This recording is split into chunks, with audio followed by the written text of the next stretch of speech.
பா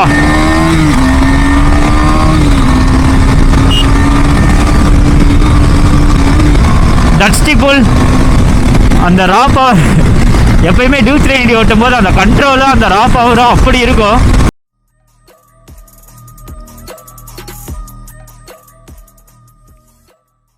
hello guys, welcome back to my YouTube channel. This is Bharath. நம்ம company பார்த்தீங்கன்னா Duke 390 நின்றுருக்கு. So இந்த வண்டி வந்து பார்த்தீங்கன்னா நமக்கு ரொம்பவே பழக்கப்பட்ட வண்டி. நம்ம சேனல் அடிக்கடி வந்துட்டு இருக்கோம். கவின் ப்ரோவோட வண்டி தான். ரீசெண்டாக இந்த வண்டி கூட ஆக்சிடென்ட் ஆகிருக்கும். இந்த வண்டினால நம்ம ட்ரிப்பே கேன்சல் ஆச்சு. நம்ம வந்து பார்த்தீங்கன்னா ஒரு 4 days ட்ரிப்பு பிளான் பண்ணியிருந்தேன். பார்த்தீங்கன்னா அது ஃபுல்லாகவே வந்து பார்த்தீங்கன்னா இந்த வண்டியால் கேன்சல் ஆச்சுன்னு சொன்னால ஆக்சிடென்ட் ஆச்சு. கரெக்டாக ட்ரிப்பு போகிறதுக்கு 2 days பிஃபோர் ஆக்சிடென்ட் ஆகி அந்த பிளான் ஃபுல்லாக சொதப்பிச்சு. எதனால் ஆக்சிடென்ட் ஆகிருக்குன்னு சொல்லியிருப்பேன். ஃப்ரண்ட் வீல் வந்து பார்த்தீங்கன்னா சுத்தமாக கிரிப் இல்லை, மாற்ற வேண்டிய கண்டிஷன். அதுக்கு அடுத்த நாள் சர்வீஸோட வேண்டியது. அதுக்கு முந்தின நாள் வந்து பார்த்தீங்கன்னா கரெக்டாக ஒரு ரைட்டு கேர்வ் எடுக்கும்போது ஒரு கல் மேலே பட்டு ஃப்ரண்ட் கிரிப்பு இல்லாதங்கிறதுனால வண்டி அப்படியே வந்து பார்த்தீங்கன்னா ஆடி 2 ரோட்டுக்கு நடுவில் இருக்கிற டிவைடரில் வந்து பார்த்தீங்கன்னா அப்படியே ரைட் சைடில் தேஞ்சிருச்சு. நல்ல வேலை இப்போ பம்பர் கிடையாது, ஏன்னா பம்பர் ஃபுல்லாகவே பெண்ட் ஆயிடுச்சு. அது மாற்றணும். பம்பர் இருக்க கண்டு இன்ஜினில் அடி இல்லை, அவங்க காலுக்கும் அடி இல்லை. இல்லைன்னா வந்து பார்த்தீங்கன்னா காலும் அப்படியே ஒரு மாதிரி வளன்னு போயிருக்கும். இன்ஜின் கண்டிப்பாக அடிபட்டிருக்கும். இப்போ வந்து பார்த்தீங்கன்னா வண்டி இப்போ நீட்டாக இருக்கிறதுக்கான மெயின் ரீசன் அந்த 5K போட்ட அந்த பம்பரால் மட்டும்தான். அவர் காலு பக்காவாக இருக்கிறதுனால பம்பர் போட்டதுனால மட்டும்தான். பட் ஸ்டில் வந்து பார்த்தீங்கன்னா அவர் கொஞ்சம் அடிபட்டு இப்போ பக்காவாக ரெக்கவர் ஆகிட்டார். அண்ட் வண்டியை வந்து பார்த்தீங்கன்னா இப்போ தான் நம்ம ஃபுல்லாகவே ரெக்கவர் பண்ணோம். ஸோ என்னென்ன பண்ணோம், எவ்வளோ காஸ்ட் ஆச்சு அப்படிங்கிறதா இந்த வீடியோவில் இருக்கும். ஸோ எவ்வளோ காஸ்ட் ஆச்சு, எவ்வளோ டைம் எடுத்தாங்க, அந்த வண்டி இப்போது வந்து எவ்வளோ காஸ்ட்டில் ரெடி பண்ணி இப்போ பக்காவாக இருக்குங்கிறது தான் இந்த வீடியோவில் நான் சொல்ல போகிறேன். மெயினாக ஃப்ரண்ட்டில் வந்து பார்த்தீங்கன்னா பெரிய செலவுனா அலாய் வீல் வந்து மட்டுமே அது ஃபுல்லாகவே போயிடுச்சு. அலாய் வீல் மட்டுமே வந்து 7K ஆச்சு. டிஸ்பிளேட் அரௌண்ட் 2K கிட்ட ஆயிடுச்சுன்னு நினைக்கிறேன். ஸோ வண்டியோட ஓவரால் செலவு என்னென்ன ஆயிருக்கு அப்படிங்கிறத இந்த வீடியோவில் பார்க்க போகிறோம். ஸோ என்கிட்ட வந்து பார்த்தீங்கன்னா லிஸ்ட் இருக்குது. ஸோ ஃப்ரண்ட் அலாய் வீல் வந்து பார்த்தீங்கன்னா 7K ஆச்சு. அண்ட் தென் டிஸ்பிளேட் மட்டுமே வந்து பார்த்தீங்கன்னா 3K கிட்ட ஆச்சு. ஏபிஎஸ் பிளேட் மட்டும் 400, ஏபிஎஸ் கேபிள் அதுவும் 1100 கிட்ட ஆச்சு. ஃப்ரண்ட் டிஸ்க் பேட் மட்டுமே 2800 கிட்ட ஆச்சு. அப்புறமேட்டு ஃப்ரண்ட் ஆயில் சீலு, அப்புறமேட்டு வந்து பார்த்திங்கன்னா டூம் வந்து கீழே கழுண்டு இருந்துச்சு கைஸ். ஸோ நல்ல வேலை இது டூமே மாற்றணுமோ அப்படிங்கிற மாதிரி வந்தோம். இங்கே ஒரே ஒரு லாக்கு மட்டும் இருக்குமா, அதை மட்டும் ரெடி பண்ணி டூமை வந்து ஃபிக்ஸ் பண்ணிட்டாங்க. அப்போயே டூம் ஒர்க் ஆகிட்டு இருந்தது. நான் டூம் வந்து பார்த்தீங்கன்னா முன்னாடி எப்படியோ கண்டுருச்சு. ஸோ லாக் சீல் போட்டு அது ரெடி பண்ணுறதுக்கு நியர்லி 1000 கிட்ட ஆச்சு. இந்த ஃபோக்குமே பெண்டு இருந்தது. ஃபோக்கு பெண்டு வந்து லேத் ஒர்க்கில் விட்டு ரெடி பண்ணியிருக்காங்க. ஸோ அதுக்கு வந்து பார்த்தீங்கன்னா அரௌண்டு 2K கிட்ட ஆச்சு. ஸோ இதெல்லாம் சேர்த்து வந்து பார்த்தீங்கன்னா வண்டி இப்போ பக்காவாக ரெடியாக இருக்குது. அரௌண்டு 35,000 ஆச்சு. ஏன்னா ஃப்ரண்ட் வீலுமே இப்போ மாற்றிருக்கு. ஃப்ரண்ட் வீல் மட்டுமே அரௌண்டு 5000 ஆச்சு. அப்போலோ ஆல்ஃபா H1 தான் போட்டிருக்காரு. ரியர் வீலும் ஒரு 500 கிலோமீட்டர் ஓடும். அது நெக்ஸ்ட்டு மாற்ற வேண்டியதாக இருக்கும். மெயினாக இந்த வண்டிக்கு வந்து பார்த்தீங்கன்னா அடுத்தது பம்பர் ஃபிட் பண்ணணும். பம்பர் இருக்க கண்டு தான் இன்ஜினில் எந்த அடிப்படாமல் வண்டி பக்காவாக இருக்குது. ஸோ இதெல்லாம் தான் செலவானது. இது அப்படியே கிளியராக கேட்டால் உங்களுக்கு இந்த வீடியோலையுமே உங்களுக்கு வந்திருக்கும். So alloy wheel 7000, display 3000, ABS plate 400, ABS cable மட்டுமே 1100 கிட்ட ஆயிருக்கு. ஃப்ரண்ட்டு வந்து பார்த்தீங்கன்னா டிஸ்பிளே 2800, ஃப்ரண்ட் ஆயில் சீல் 1500, அந்த டூம் லாக் மொத்தம் 3 பக்கம் லாக் பண்ணி வைக்கிறதுக்கு 1000 ரிப்பீட் ஆயிருக்கு.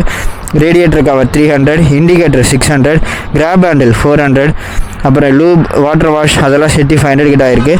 மோட்டரில் ஆயில் மட்டுமே 1 லிட்டர் 1500, ஆயில் ஃபில்டர் 80 ருபீஸ் தான், ஏர் ஃபில்டர் 300, ஸ்பார்க் ப்ளக் மாற்றிருக்காங்க 264 ஆயிருக்கு.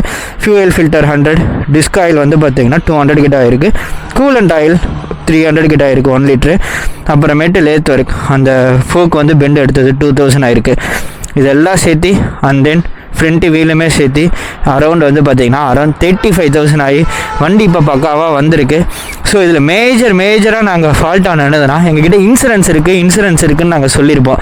அதனாலேயே வந்து பார்த்திங்கன்னா நாங்கள் வண்டி வந்து சரி ஈஸியாக ரெடி ஆயிரும் அப்படிங்கிற மாதிரி இருந்தோம். ஏன்னா இன்சூரன்ஸ் கிளைம் பண்ணிக்கலான்னு. அப்புறமேட்டு தான் எங்களுக்கு தெரிய வருது இன்சூரன்ஸ் வந்து பார்த்திங்கன்னா தேர்ட் பார்ட்டி தான் இருக்கான். வண்டி எடுத்து நியர்லி 3 இயர்ஸ் கிட்ட தான் ஆச்சு. 5 இயர்ஸுக்கு இன்சூரன்ஸ் இருக்குன்னு நினச்சிட்டு இருந்தோம். பட் செகண்ட் இயர்லேருந்தே வந்து பார்த்தீங்கன்னா தேர்ட் பார்ட்டி ஃபர்ஸ்ட் 1 இயர் மட்டும்தான் ஃபுல் இன்சூரன்ஸாக, அப்புறமேட்டு தேர்ட் பார்ட்டி இன்சூரன்ஸ் அது நாங்கள் வந்து ஒழுங்காக பார்க்காம விட்டதுனால வந்தது. அதில் நம்ம வந்து ரினியூ பண்ணிக்கலாம். ஸோ அதை நீங்கள் எல்லாருமே கொஞ்சம் மைண்டில் வச்சுக்கோங்க. வண்டி வாங்கிட்டீங்கன்னா அது இயர்லி ரினியூ ஆகிக்கான்னு பார்த்துக்கோங்க. ஃபுல்லாக வந்து நம்மளுக்கு வந்து ரினியூ ஆகிக்கணும், தேர்ட் பார்ட்டி போகாமல். அது நாம் தான் சொல்லி அதை எக்ஸ்ட்ரா பே பண்ணி அதை ரினியூ பண்ணணும். அப்படி ரினியூ பண்ணியிருந்தால் கம்பெனி கிளைம்லேயே நம்ம வந்து பார்த்திங்கன்னா அமௌண்ட்டு கிடச்சிருக்கோம். பட் நாங்கள் இன்சூரன்ஸ் இருக்குதுன்னு நினச்சிட்டு நாங்கள் எப்போ இன்சூரன்ஸ்லாம் ரெடி பண்ணக்கப்புறமேட்டு தான் அதில் பார்க்குறோம் அது தேர்ட் பார்ட்டி இன்சூரன்ஸ்னு. வேறு வழியே இல்லாமல் இப்போ வெளியில் கொடுத்து தான் ஃபுல்லாக பக்காவாக ரெடி பண்ணியிருக்கோம். ஸோ நீங்கள் யாராவது புது வண்டி வாங்கினீங்கன்னா 5 இயர்ஸுக்கு ஃபுல் இன்சூரன்ஸ் வேணும், அதை நீங்கள் ரினியூ பண்ணிக்கோங்க, அதுதான் பெட்டர் நான் சொல்லுவேன். ஸோ இப்போ வண்டியோட சவுண்டு அது எப்பயும் போல தான். வண்டியில் இன்ஜினில் எந்த ஒரு ப்ராப்ளமும் இல்லை. ஸோ முன்னாடி வந்து பார்த்தீங்கன்னா கரெக்டாக இங்கே பம்பர் இருக்க கண்டு இப்படி தேய்க்கும் போது இன்ஜினில் எந்த அடியும் படலை, பம்பர் மட்டும் தான் வளர்ந்துருச்சு, இல்லைனா காலுமே சேர்த்து அடி வாங்கியிருக்கோம்.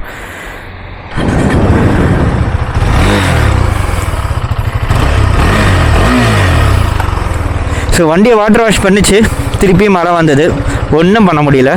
ஸோ இப்போ வந்து பார்த்தீங்கன்னா ஒரு ரைடு போவோம், சும்மா ஒரு ரவுண்டு போய் எப்படி இருக்குன்னு பார்ப்போம். Here is my RC 390. அங்கே கவின் ப்ரோ இருக்கார்.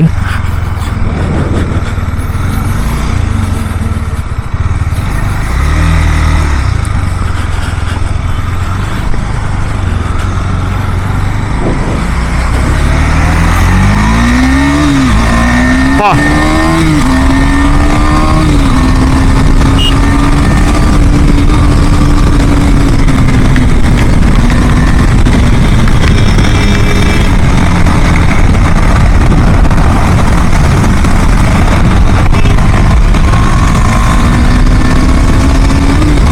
டஸ்டிபுல் அந்த ரா பவர் எப்பயுமே டியூக் 390 ஓட்டும் போது அந்த கண்ட்ரோலும் அந்த ரா பவரும் அப்படி இருக்கும். நான் கூட ஃபோக்கு பெண்ட் ஆச்சுனாலே அந்த ஒரு ஸ்டெபிலிட்டி கிடைக்காம போயிருங்கிற பயம். ஏன்னா என்னோட அப்பாச்சிக்கு வந்து பார்த்தீங்கன்னா ஃபோக்கு பெண்ட் ஆச்சு, பட் ஸ்டெபிலிட்டி வந்து பார்த்தீங்கன்னா இப்போ இருக்குது. பட் அபோவ் ஒரு 100 110 போகும்போது வண்டி வெயிட் இல்லைன்னா ஒரு மாதிரி முன்னாடி ஆடுற மாதிரி ஃபீல் வந்துட்டுருக்கோம். ஸோ இதுக்குமே ஃபோக்கு பெண்டுங்கும் போது நாங்கள் பேசாமல் ஃபோக் செட்டே மாற்றிடலாமா தான் யோசித்தோம். பட் அவர் இருந்துட்டு இல்லை, நம்ம வந்து ஃபோக்கு பெண்ட் எடுத்தாலே போதும், ரொம்ப ஒன்றும் பெண்டாக கிடையாது, நீட்டாக தான் இருக்குது அப்படின்னாங்க. அதனால ரெடி பண்ணிச்சு. இப்போ நாங்கள் 100க்கு மேலே போயும் ட்ரை பண்ணி பார்த்தோம், வண்டி ஸ்டெபிலிட்டியாக இருக்குது. அந்த ஒரு புல்லு தாங்க எனக்கு எப்பயுமே ஆர்சிக்கும் இதுக்குமே வந்து ஆர்சியில் போகிற ஸ்பீடை வந்து நம்மளால் ஃபீல் பண்ண முடியாது. ஏன்னா அது ஏரோடைனமிக் இருக்குங்கிறதுனால அந்த ஒரு போகிற ஸ்பீடை வந்து நம்மளால் ஃபீல் பண்ண முடியாது. இது அப்படி கிடையாது, ஏர் நம்ம மூஞ்சிலே அடிக்கும். அப்படிங்கும்போது அந்த ஒரு புல்லை வந்து நல்லாவே ஃபீல் பண்ண முடியும். பா தட்ஸ் தி டியூக் 390.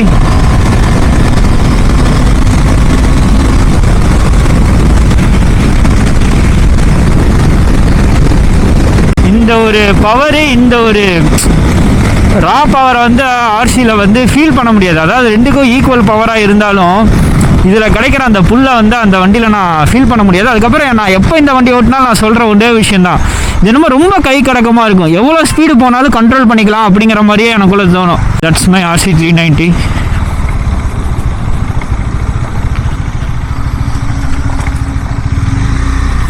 இப்படி ஜம்மு நிற்குதா, என்னதான் ஆர்சியோட கம்பேர் பண்ணக்கூடாது, பட் இருந்தாலும் அது ஒரு ரகம், இது ஒரு ரகம். நியூட்ரல் போட்டுருவோண்ணா, வர போட்டு